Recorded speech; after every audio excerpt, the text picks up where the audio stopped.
حتى لا نؤذي نصوصنا، ولو تركوه لهلكوا جميعا، ولو أخذوا على أيديهم لنجوا ونجوا جميعا.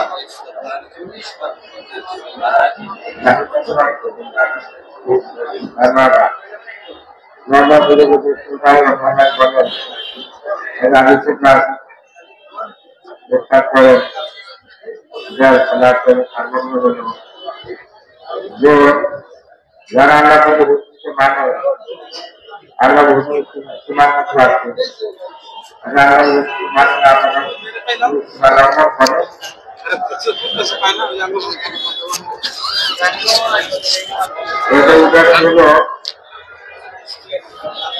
একটা জাহাজ জাহাজের পুকুরের উপরে থাকে, যারা তারা কি করে পুকুরের উপরে দিকে থাকে, ওখানে পানি উপরে থাকে, জাহাজের উপরে পানি থাকে। আগের ব্যবস্থা কিছু চিন্তা করলো আমরা বারান্দার উপরে যাই পানির জন্য, আমরা উপরে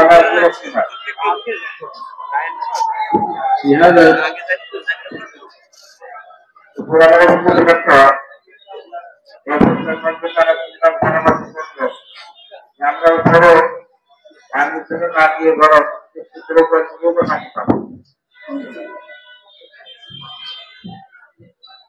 তো নিচে ওনারা চিন্তা করলো যে উপরে যখন পানি, জাহাজের উপরে পানি, নিচে পানি নেই, উপরে পানি, তাহলে পানি থাকে। নিচে তারা ওনারা চিন্তা করলো যে যখন পানি উপরে থাকে আমরা যাই তারা বিরক্ত হয়, এই জন্য আমার নিচেই শীতের উপরে নিলে তো পানি এমনি পাওয়া যাবে, তাদের কষ্ট দিতে হবে না। এই পরামর্শ যদি জানতে পারে দোতলাওয়ালারা, যাদের দোতলার লোকের জানতে পারলো, তারা পরামর্শ করতেছে যে শীতের উপরে পানি নিবে। এই জানার পরে তারা বসে থাকি যে তারা তাদের কাজ, আমাদের কি দরকার। তাহলে যদি যখন শীতের পর্বে যখন ধ্বংস হবে, ডুবে যাবে, সবাই ডুবে যাবে, দুবাই থানার লোকেরা।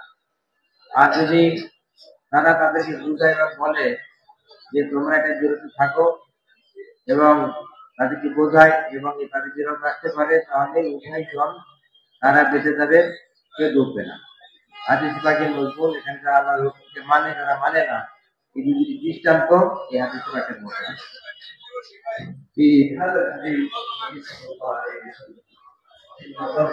المثال جعل أهل الطاعة القائمين على حدود الله هم أهل الطاعة، طاعة الله سبحانه وتعالى وطاعة رسوله صلى الله عليه وسلم. أهل الطاعة في الأعلى، وهذا الحقيقة. أهل الدين الله سبحانه وتعالى جعلهم هم الأعلون. إذا جاء فينا الدين الله سبحانه وتعالى جعل الدين سبب للعلو بإذن الله تعالى، والذين في الأسفل هم أهل المعاصي. الله سبحانه وتعالى هكذا، الله سبحانه وتعالى المعاصي يجعلهم في الأدنى، يذيقهم من عذاب الدنيا وعذاب الآخرة. لذلك كيف نقوم جميعا على حقيقة الدين؟ الله سبحانه وتعالى يجعل هذا سبب لنجاتنا في الدنيا وفي الآخرة.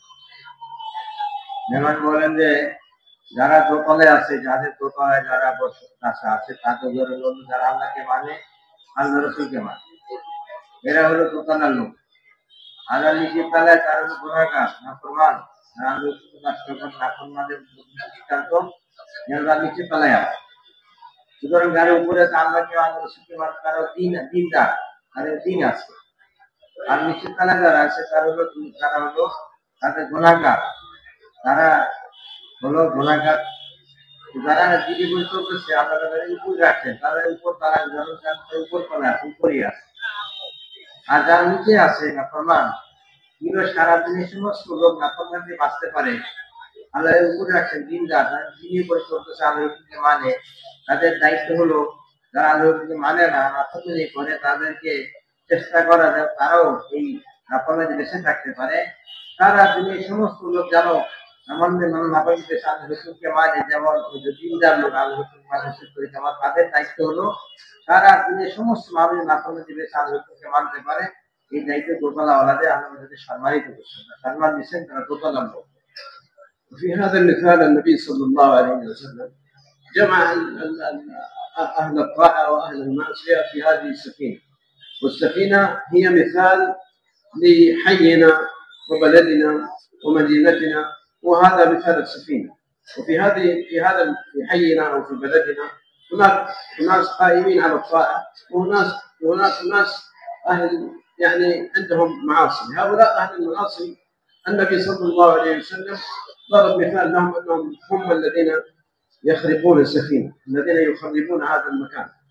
فالذين لا يأتون بالصلاة والذين قائمين على المعاصي هؤلاء سبب خراب المكان الذي نحن فيه. فإذا أهل الطاعة يعني أخذوا على أيدي هؤلاء يكون هذا سبب لنجاة الجميع. لكن إذا أهل الطاعة تركوا هؤلاء أهل المعاصي يمشون في معاصيهم هذا يكون سبب لهلاك الجميع. মেহমান বলেন যে জাহাজ, এই জাহাজের উদাহরণ যেমন গ্রাম, শহর, দেশ। জাহাজের মতো জাহাজের দৃষ্টান্ত এরকম, যেমন গ্রাম, শহর এবং দেশ যেমন জাহাজ। এরপর যদি আল্লাহর হুকুমকে মানে, দিনদার, আল্লাহর হুকুমকে মান্যওয়ালা, তার উপরে চলে আসে, তারা যদি এই গ্রামের এবং শহরের দেশের লোকদেরকে নাফরমানি বাঁচায় এবং কোশিশ করে যাতে আল্লাহর নাফরমানি না করে, তাহলে এটা সবাই বেঁচে যাবে, সবাই আল্লাহর আযাব থেকে বাঁচবে।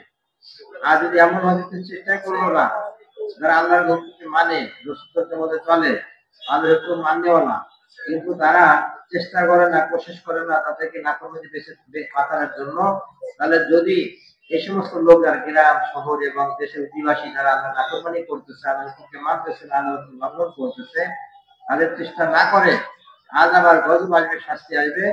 এই আযাব গজবের সবাই পড়ে যাবে, কেউ বাঁচতে পারবে।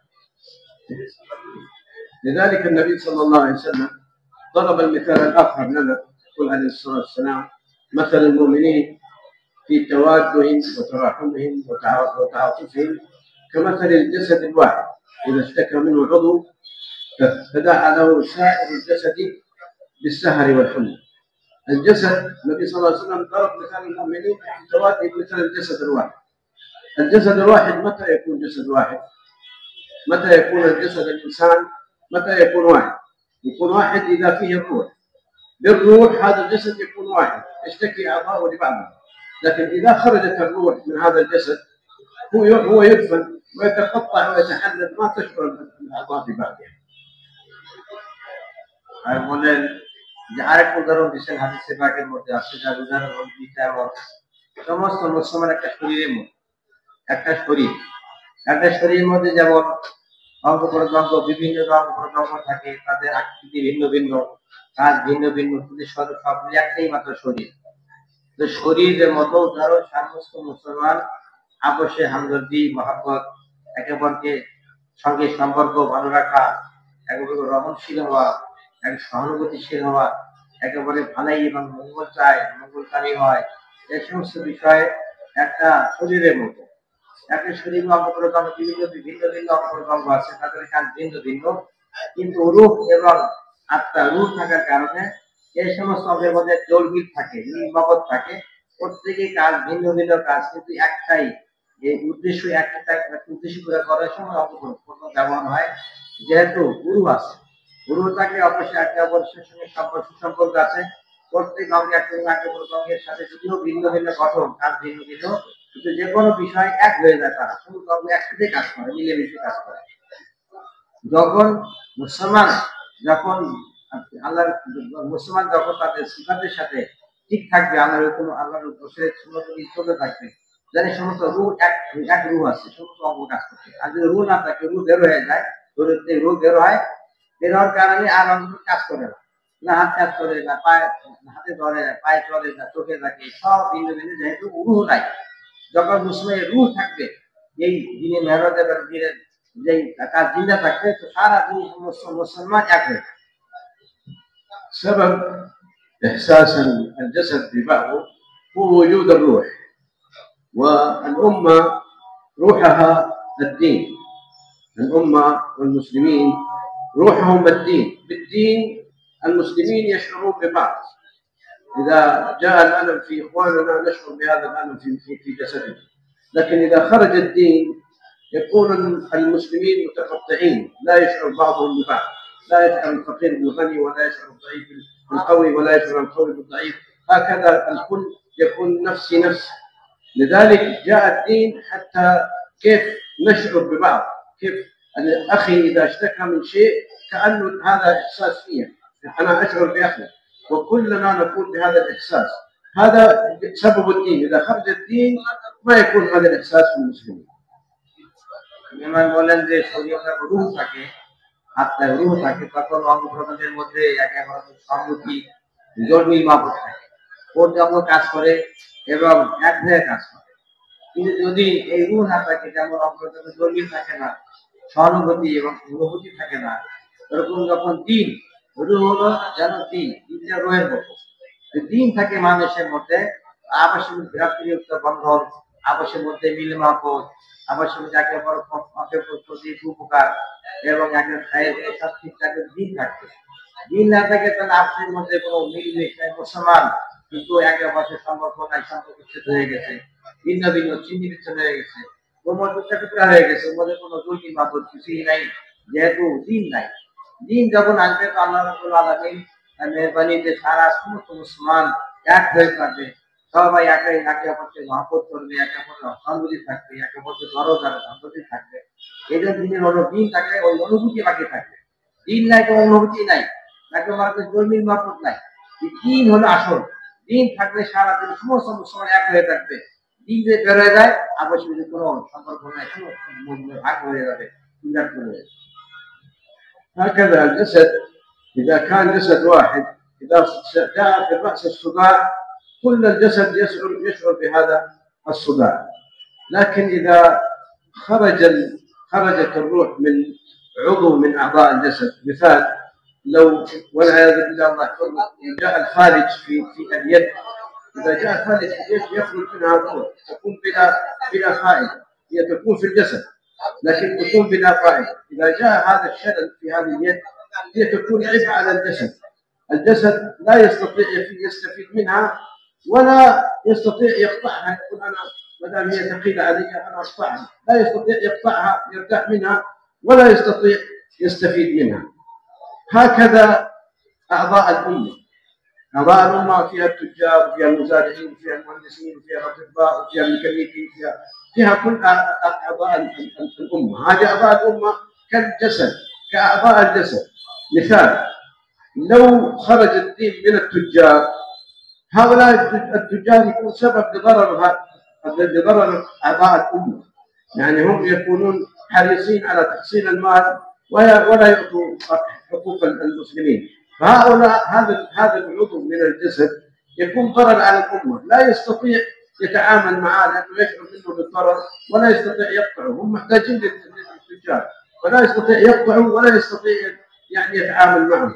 لذلك عن أصل كيف يأتي الصلاح في هذا العضو حتى الله سبحانه وتعالى يجعل سبب للتعاون مع شعور المسلمين ببعضهم.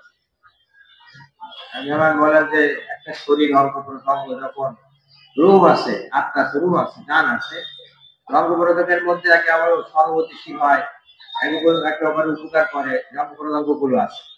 মাথা ব্যথা করলো, খুব মাথা ব্যথা, মাথা ব্যথার সাথে সমস্ত অঙ্গ প্রত্যঙ্গ ওই ব্যথায় ব্যথিত, কারো কোনো অস্থিরতা, কোন অঙ্গের কোনো শান্তি নেই, হাত পা চোখ মুখ সমস্ত শরীর এখন এই ব্যথায় ব্যথিত হয়ে গেছে, মাথা ব্যথা আর কিছু ভালো লাগতেছে না, সমস্ত শরীর ওই মাথা ব্যথার কারণে অস্থির হয়ে গেছে। অস্থিরতা এবং মাথা ব্যথার কারণে সবাই ভিতরে একটা প্রক্রিয়া হয়ে গেছে, প্রতিক্রিয়া, মাথা ব্যথা করছে। অনুরূপ ভাবে যখন নাকি তার উন্নতি যখন দিন থাকবে, দিন থাকার কারণে সারা সমস্ত মানুষ চিন্তা করবে, অনুভূতি থাকার কারণে হাই হাই এই সমস্ত লোককে আল্লাহর হুকুম মানে নয়, আর হুকুম আল্লাহর হুকুম মানে আল্লাহর হুকুম না করে, এই অনুভূতি থাকবে। যেমন ব্যবসায়ী, চাকরিজীবী, ক্ষেত খামার করে, কৃষক, সব লোক যেন একটা অঙ্গের মতো অঙ্গ, যেমন হাত পা চোখ কান দিল দিমাগ থাকে, এরকম ব্যবসায়ী, চাকরিজীবী, ক্ষেত খামার করেওয়ালা, যুবক, বিভিন্ন ধরনের লোক তাদের লোক যেন অঙ্গের মতো। যখন দিন থাকে, রূহ থাকে, যেমন মাথা ব্যথা করলে সমস্ত শরীরগুলো অস্থির হয়ে যায়, অঙ্গ, যখন দিন থাকবে ও আল্লাহ দিন থাকার কারণে ব্যবসায়ী চাকরি আল্লাহকে মানবে। আর দিন না থাকে তার উদাহরণ যেমন রুহ নাই, রুহ না থাকে তার একটা হাত থেকে নিয়ে গেছে, তো ও করে না, মৃত্যু ও করে না, চোখে দেখে না, কোনো চিন্তা নাই, একটা হাত কেটে নিয়ে গেছে, লাশ পড়ে আছে, রুহ নাই, না থাকার কারণে হাত কেটে নিয়ে যায়, কেউ বুঝতে পারবে না। যখন ব্যবসায়ী থেকে দিন চলে গেছে, দিন চলে গেছে, এই ব্যবসায়ী ব্যবসা করতেছে, কার সঙ্গে লেনদেন খারাপ করতেছে, লেনদেন তার ঠিক নাই, মামলা ঠিক নাই, কাকে ধোকা দিতেছে, কষ্ট দিতেছে, তার অনুমতি নেই। কারণ দিন চলে গেছে রাত থেকে, চাকরি দিবি, খাবার খাবার, সমাজে কোনো দিন থাকবে না, ওই অনুমতি নাই যে মানুষের কষ্ট হয়, লেনদেনে মানুষ ক্ষতি হয়, আমার নষ্ট হয়ে যায়, মানুষের কষ্ট হয়, সেই জন্য কোনো ভবিষ্যৎ করবে না, এই জন্য তারপর দিন নাই, ওই রুহ নাই, রুহ বের হয়ে গেছে। কিভাবে পুরা তাতে সমস্ত মানুষের মধ্যে রুহ আসতে পারে, দিন আসতে পারে, সেই দেখবেন। في كثير من اعضاء الجسد، اعضاء جسد الامه، الانسان الان يعني يذهب مثلا الى الميكانيكي وهو خايف، هل هو يصلح له السياره او هو يفعل فيه شيء، ويذهب الى الطبيب وهو خايف، هل هو الطبيب اذا كان ليس فيه الدين يذهب الانسان لهذا الطبيب وهو خايف، هل هو ينصح له او هو يغش له؟ وهكذا اذا كان التاجر ليس فيه الدين الانسان يذهب الى التاجر وهو خايف، هل هو ينصح له او يغشه؟ لكن الامان ياتي في الجميع بالايمان. اذا جاء الايمان في التاجر وفي المزارع وفي الطبيب وفي المهندس وفي الميكانيكي، اذا جاء الايمان كلنا نتعامل مع بعض بالامان. بدون الايمان انا اخاف من المهندس والمهندس يخاف من الطبيب، وهكذا نتعامل مع بعض ونحن نخاف من بعض. ليش؟ لعدم وجود الدين. لذلك التوحيد مهم لهذا المقصد، كيف الجميع ياتي فيه الايمان، كيف الكل ياتي فيه الايمان حتى نشعر بالامان. যেমন বলেন যে একজন লোক ডাক্তার ইঞ্জিনিয়ার আছে, ইঞ্জিনিয়ার এখন ভয় পাই, ইঞ্জিনিয়ার কাছে খেলা করতে গেলাম, একটা বিল্ডিং বানাবে, যদি কোনো রকম গড়বড় করে, সমস্যা করে, এই বিল্ডিং থাকবে না, এই বিল্ডিংটা টিকবে না, ডাক্তার কাছে গেলে ভয় পায়। কেন ভয় পাই? যে ডাক্তার কাছে গেলাম, আবার অনেক প্রেসক্রিপশন করে কি লেখে না লাগে, আমার রোগ ভালো হয় না, আরো সমস্যা হয়, বলা যায়। ব্যবসায়ীর কাছে গেছে, চিন্তা করে ব্যবসায়ীর কাছে গেলাম, আবার ফাঁকি যায় কিনা, ধোকা যায় কিনা বোঝা যায় না, আমানতদারি নাই, ভয় একেবারে ভয় করতেছে, ভয় করতেছে যে আমার হাতে নাই, আপনার কারণে হয়তো ক্ষতি হয়ে যেতে পারে। এই জন্য চিন্তা চিন্তিত থাকে, যে ক্ষতির চিন্তা করে সবাই, একেবারে নিরাপত্তা নাই, ক্ষতি। এই জন্য তো ইমানের লাইনে দুর্বলতা। ইমান যদি থাকে ব্যবসায়ীর মধ্যে আমারও বেড়ে থাকবে, ইমান থাকতে থাকে যে আমারও তৈরি থাকে, ইমানটা ডাক্তারের কাছে আমারও তৈরি থাকবে, ইমান যদি থাকে তাহলে ওই সমস্ত আমারও তৈরি থাকবে। ইমান যাতে সবার মধ্যে আসে, এই জন্য মেহনত, ইমান মজবুত হবে, ইমান সবার মধ্যে আসবে, আমারও তাই আমারও তাই আসবে, সবাই ভিতরে ভয়টা থাকবে না, সবাই আমার নিরাপত্তার সঙ্গে করতে থাকবে, ইমান মজবুত হয়, ইমান ঠিক। لذلك تبليغ محتاجين نحن في حينا، كم في هذا الحي موجود من الاطباء ومن المهندسين ومن المزارعين الذين ليس قائمين على امر الله، على المراد الذي يريده الله سبحانه وتعالى. لذلك نحن مسؤولين كيف نوصل الايمان والدين لهؤلاء حتى نشعر نحن بالامان.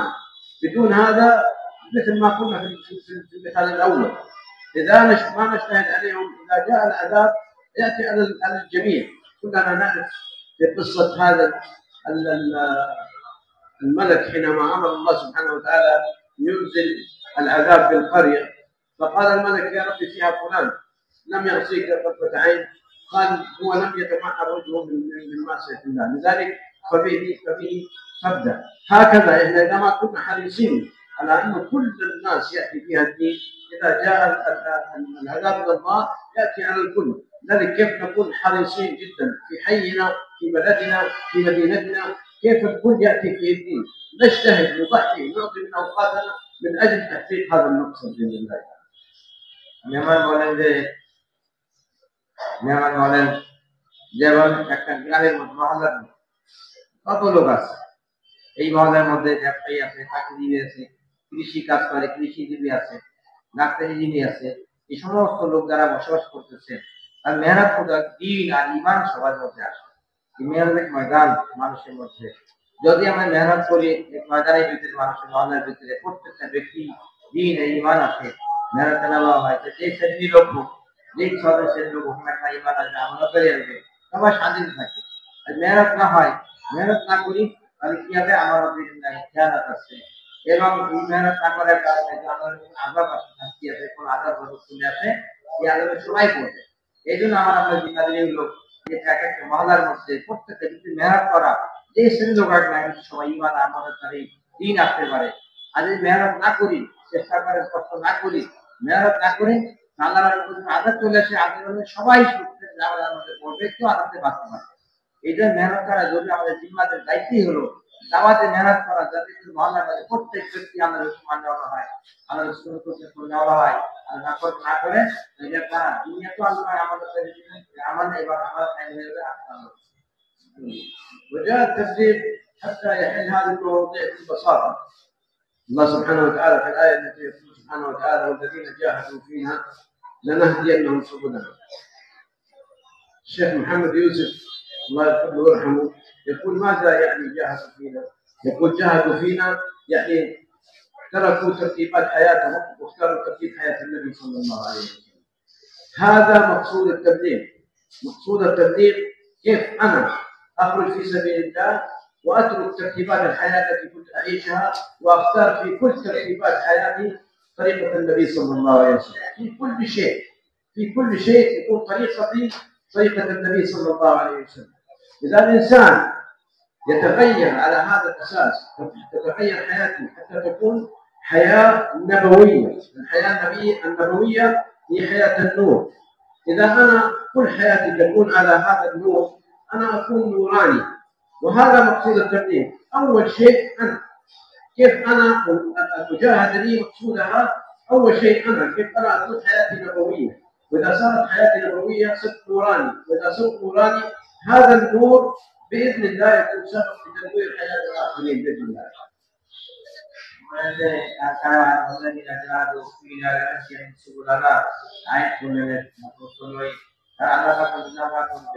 এবং মুজাহাদ আল্লাহ পাক তাদের হেদায়েত সব সহজ করে খুলে দিবে। তো আল্লাহ পাকের মেহরবানি দিন সহজ এবং আল্লাহর হেদায়েত সহজ সহজ মেহনত মুজাহাদ করব। মুজাহাদ আল্লাহ রাব্বুল আলামিন হেদায়েত আছে, হেদায়েতকে সহজ করে দিয়েছে। হেদায়েত নূরের নাম নূর। যখন এই হেদায়েত নবী সাল্লাল্লাহু আলাইহি বলতেন যে এখানে সহজ সহজ জিনিসটা তুলে বলতেন যে এর অর্থ কি, যে যখন মুজাহাদ করবে এবং আমাদের হেদায়েত করবে আমাদের আমার জিন্দিগিটা রসূল তরিকা মতো হয়। হুজুর ইসলামের তরিকা মতো আমার জিন্দিগি হয়। নবী সাল্লাল্লাহু যে হায়াত ও জিন্দিগি সেরকম জিন্দিগি তদ্বির পুরা জিন্দিগি এরকম জিন্দিগি হয়। আল্লাহ রাসূলের জিন্দিগি আমার এরকম হয়ে যায়।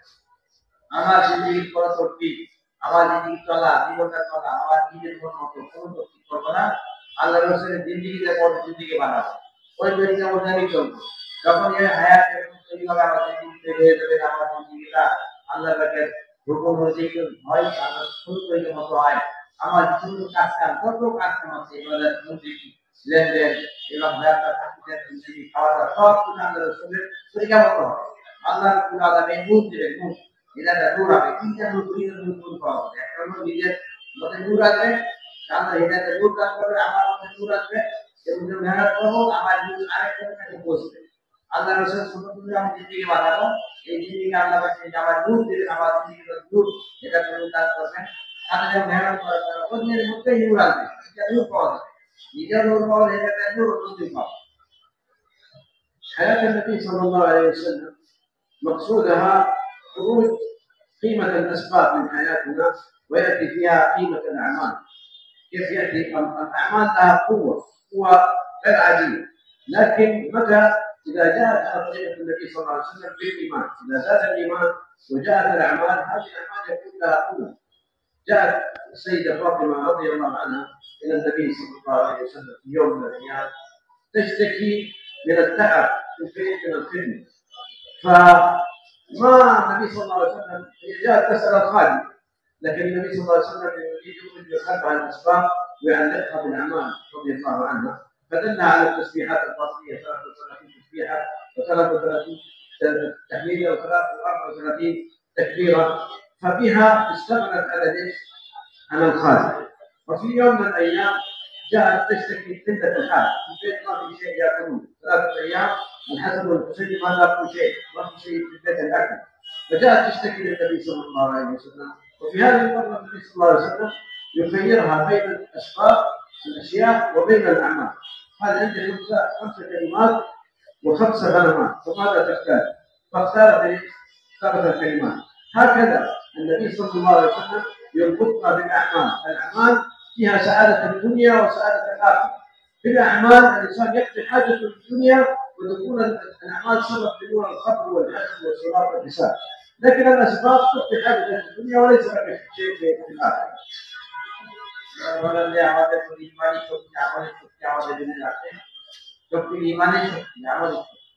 ইমান এবং আমল এই দুটো সত্যি আমাদের মধ্যে পয়দা হয়ে যায়।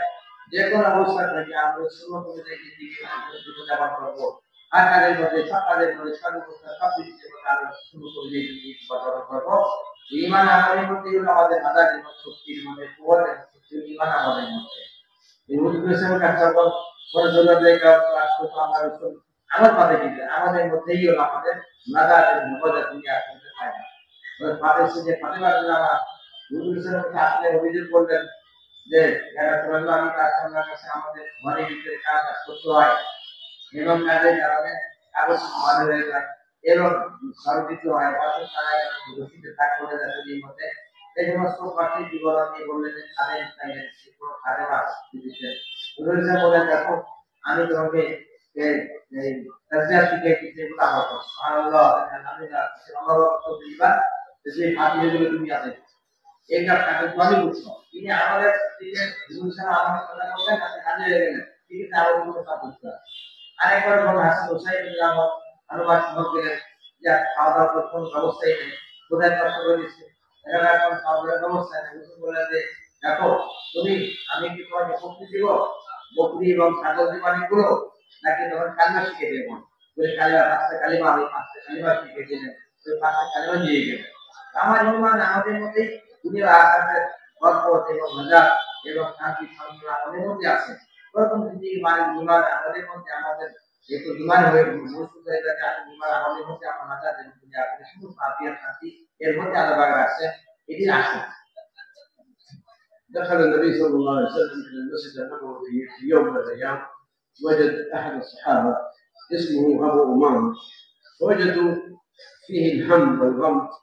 فسالوا ما لك يا ابا امامه قال ديون وهموم وكبتني يا رسول الله قال انا ادلك على شيء على ما يعني يذهب عنك همك وغيرك قال بلى يا رسول الله قال قل في كل صباح ومساء اللهم اعوذ بك من الهم والحزن واعوذ بك من العجز والكسل واعوذ بك من الجبن والبخل واعوذ بك من غلبة الدين وقهر الرجال.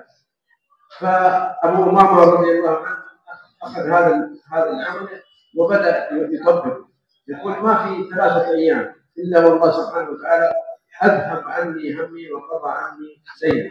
هكذا نحل مشاكلنا في الدنيا بالاعمال.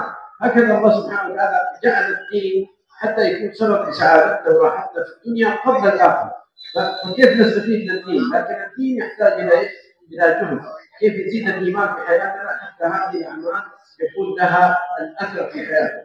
نحتاج نجتهد نقدم مقاتله حتى ياتي حقيقه الايمان في قلوبنا وبها الله سبحانه وتعالى يجعل هذه الاعمال سبب لسعادتنا في الدنيا والاخره. ومثل ما ذكرنا الأعمال سبب لراحتك وسعادتك في الدنيا قبل الآخرة.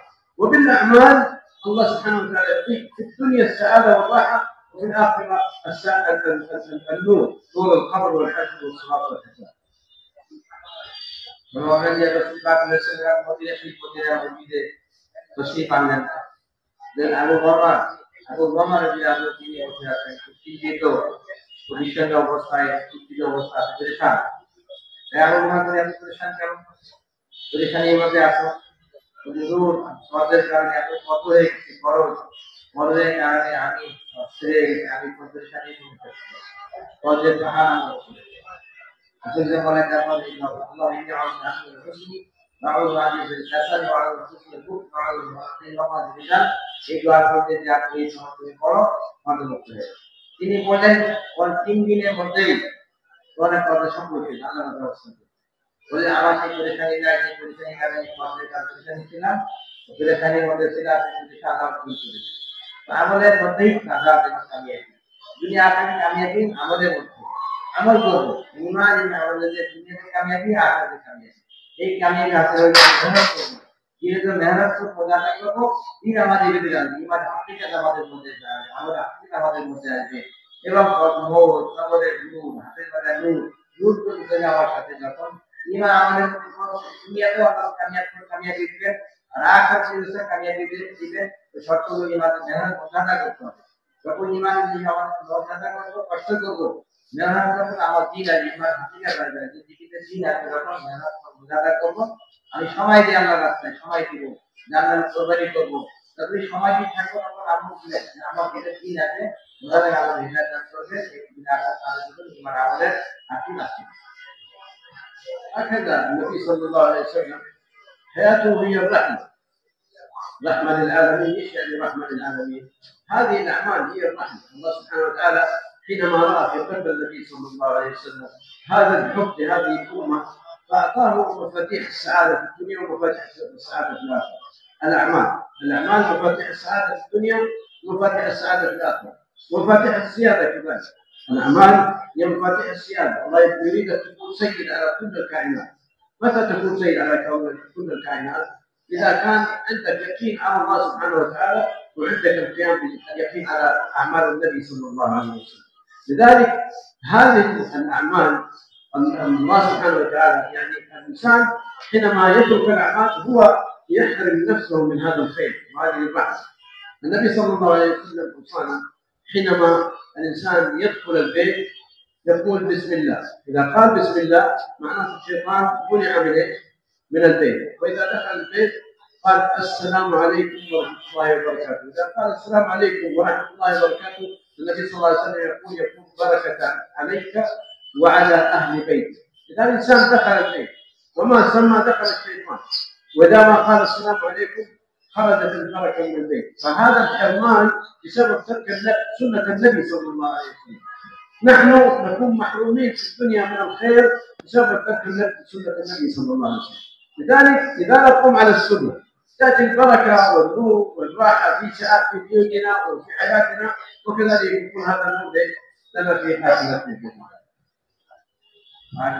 বলেন যে রহমতুল্লাহ আলামিন আমাদের রহমত হিসেবে আসছে রহমত পাঠিয়েছিলেন আমল রহমত আমাদের মধ্যে আছে রহমত না আমাদের শুধু রহমত আল্লাহ রাসূলের জিন্দেগি নিয়ে আসেন রহমত আমাদের রহমত হিসেবে আসছেন ওই রহমত হলে জিন্দেগি আমি যখন আমাদের সুন্দর মতো চলবো ওই রহমত আমাদের সাথে নিয়ে বরকত আমাদের ভিতরে আসবে যখন আমি প্রত্যেক কাজের ভিতরে প্রত্যেক ধনীকে বলে আল্লাহ রাসূলের সুন্নাত মেনে চলবো এই হিসাবে আমি সুন্দর করে আমল করতে থাকি যারা বলেন ঘরে ঢুকবার সময় যদি বিসমিল্লাহ বলে তো বিসমিল্লাহ বলে তারপর বলে আর এখানে এই ঘরে আমার কথা বলে না করতে পারবো আসসালামু আলাইকুম ওয়া রাহমাতুল্লাহ আসসালামু আলাইকুম বলে আল্লাহ রহমত নাযিল করেন বরকত আসবে রহমত বরকত যে বরকত তোমার উপরে ঘরে সবার উপরে ওই রাসূলের সুন্নতের উপরে চলা এর মধ্যে দুনিয়ার আখিরাতের কামিয়াবি হেফাজত দুনিয়া বলে আখিরাতের হেফাজতের মধ্যে আল্লাহ রাসূলের মধ্যে রহমত আছে বরকত হেফাজত আছে আজকে সুন্নাত ছাড়ার কারণে আজকে সমস্ত মানুষ বরকতের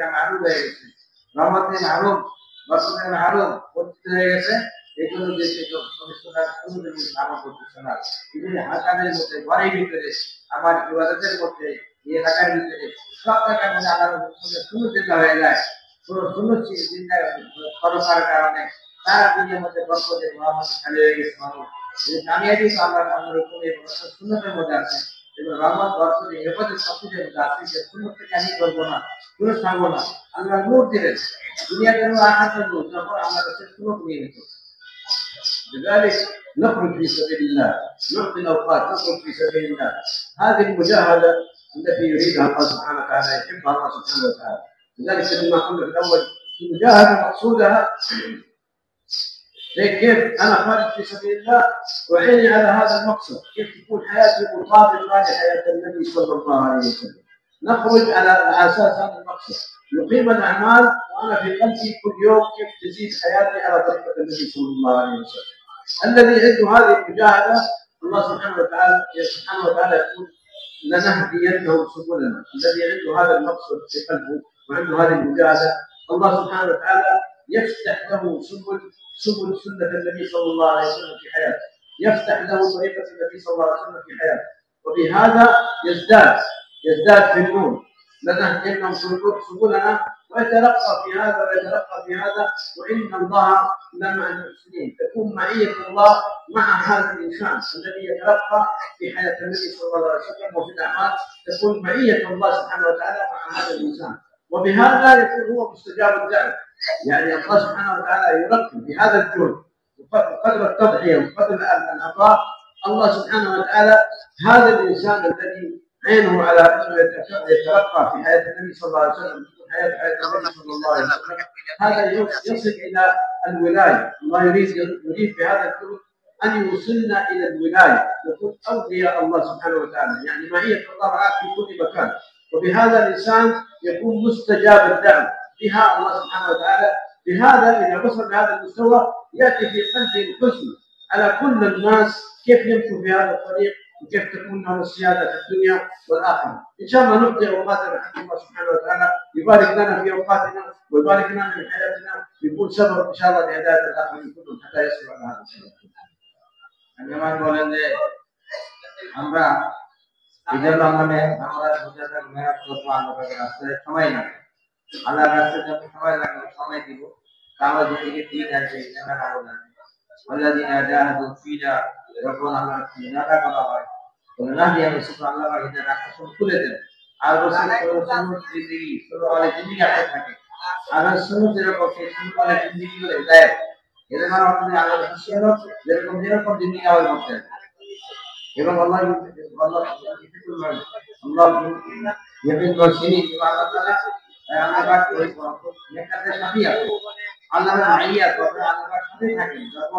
মানুষ মুনাজা করে, কষ্ট করে মুনাজা করে, এটাকে রাস্তা খুঁজে দেন, আল্লাহর মাইয়া করে আল্লাহর সাথে হয়ে যান, নেককার করে আল্লাহর সাথে হয়ে যান। এই যে সাকাদের মধ্যে শুরুতে ইস্তেমাল করবো, যখন মেহনত করবো যারা তারা আমাদের যাবে আরো সুন্দরী করার যত ফায়দা হবে আল্লাহর উপর দোয়া করবেন, দাওয়াত আল্লাহর কাছে দোয়া কবুল করবেন, আল্লাহর হেদায়েত দিবেন, এটা নূর দান করবেন, মাইয়া আল্লাহর সাথে হয়ে যাবেন এবং আল্লাহ রাব্বুল আলামিন তার দোয়াকে কবুল করবেন। তার দোয়া কবুল হয়ে যাবে সাথে ইমান হাকিকত আসবে, নূর আসবে। যে আল্লাহ রাব্বুল আলামিন তার দোয়াকে কবুল করবেন, সব কাজে আল্লাহ বরকত দান করবেন। এই জন্য সারা দুনিয়াতে মেহনত করব, যে সমস্ত মানুষ হেদায়েত পেয়ে যায়, আল্লাহর সুন্নতের জিন্দেগি হয়ে যায় এবং আল্লাহর কাছে দোয়া কবুল হয়ে যায় এবং এটা নূর সারা দুনিয়াতে পাবে। যখন আমি কষ্টভাবে আল্লাহর রাস্তায় ফিরতে থাকবো, মেহনত করতে থাকবো, এইবার হাকিকত আমার দৃষ্টিতে আসবে। দিন আর মেহনত ছাড়া যখন মুজাহাদা করবো, আল্লাহর রাস্তায় কষ্ট করে মেহনত করি এবং দোয়া করবো যে আল্লাহ রাব্বুল আলামিন তৌফিক দান করেন, এই মেহনত সারা দুনিয়া আমাদের পৌঁছে যায়। এই হেদায়েতের নূর সবাই পায়, আল্লাহর রাসূল সুন্নাতের জিন্দেগি ভর্তি হয়ে যায় এবং ওই আমাদের বরকত পায়, বিকাশ শান্তি হয়ে যায়, আরাম কায়েম হয়ে যায় এবং আল্লাহ পাক তাকে দোয়া কবুল করেন। এরকম জিন্দেগি বানাতে আল্লাহর রাস্তায় মুজাহাদের সাথে সময় লাগাবো, মেহনত করবো। এই জন্য কোনো দোষার আল্লাহ রাস্তায় আসছি চিন্তা করবো, চিন্তা করার পরে একটু থাকে আর পিছলে পাড়ায় চিন্তা করবো, এখানে ইনশাআল্লাহ এখানে আমি পুরো আদায় নিতে মাত্র আল্লাহ কাছে পুরো জিন্দেগি আমার জিন্দেগি মাত্র হায়াত জিন্দেগির উদ্দেশ্য আমাদের মেহনত করা, এই মেহনত আমাদের উদ্দেশ্য বানায় মেহনত করি ইনশাআল্লাহ। আল্লাহ সবাই নিয়ে চিন্তা করা করবো। এখন আমার